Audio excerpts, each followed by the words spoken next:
the fastest week in media. Here we are already at the very end of it, Friday.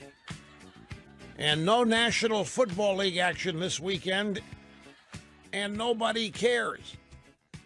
Well, not that nobody, I'm sure there's some do, but speaking for me, it used to be a bit of a come down, a tiny bit of withdrawal, zero nada this year.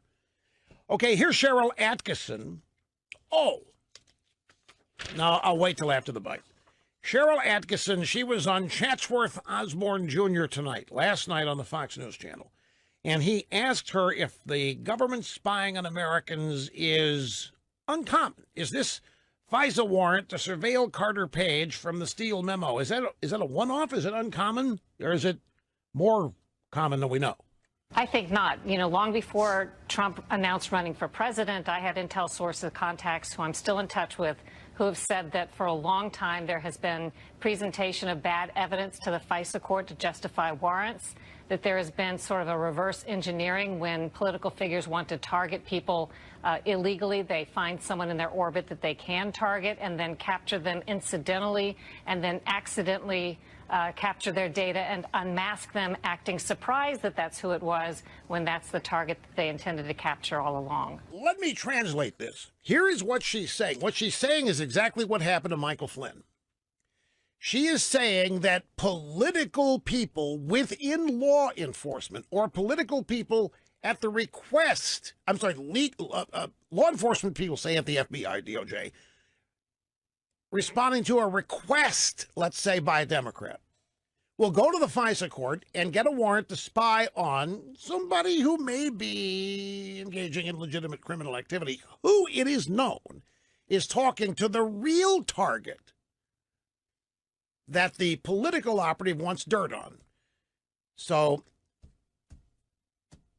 they get the warrant to spy on the legitimate criminal actor, but not to get data on him. Since they surveil him, they're going to overhear what he says to the real target they want data on.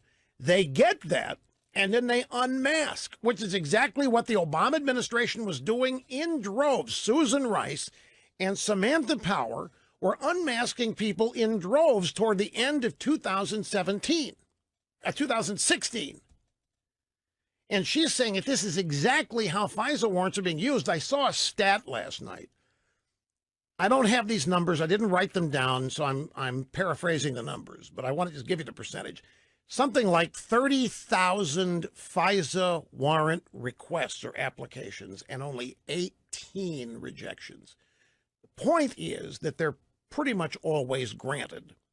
And her point is that she's got sources telling her that the FISA warrant application process is being used by political people to get a warrant to spy on somebody when the intent is to actually catch somebody else for political purposes. Somebody you know the target knows and talks to on the phone or wherever. And I have to tell you, I'm not surprised. We're talking about the swamp here. We're talking about the establishment. If this is true, it doesn't surprise me in the least.